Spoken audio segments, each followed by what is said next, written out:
All right, now it's time for us to do a little breathing.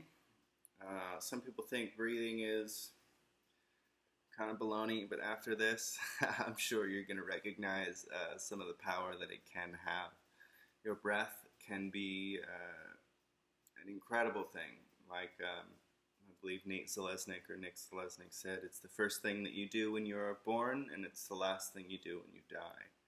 Our breath is incredibly powerful, and they find that breath is extremely powerful in Merpati Putti, as well as Qigong practices, as well as any energy or any Qi work that you may do.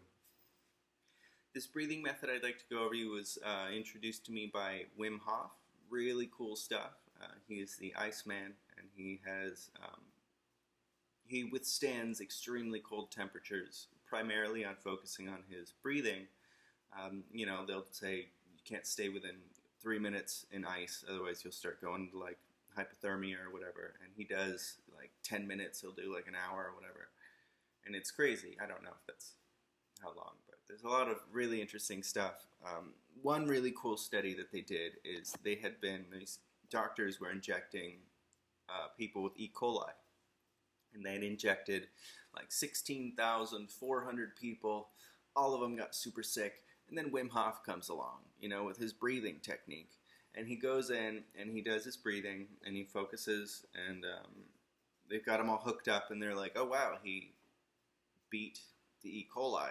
Like, everyone else got sick, but he's like mildly, maybe he's got the sniffles, but like he's not, dying over here like all the other people puking and stuff.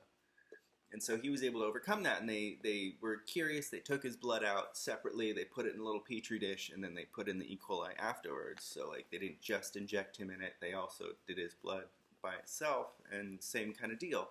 His blood was able to beat the E. coli. This breathing method is really interesting, really crazy stuff, because he talks about being able to achieve full synchronicity between the brain, where they've hooked him up to brain scans, and they've seen that with this technique and with other things, he's been able to make all parts of his brain connect. And they found that very rarely. They'd find that with like Tibetan monks and stuff. And when they would reach these gamma brainwave levels, they'd have over like 200 hertz per 200 hertz frequency or what have you. And it would show like full brain synchronicity. Really crazy stuff. We're going to go over this breathing method.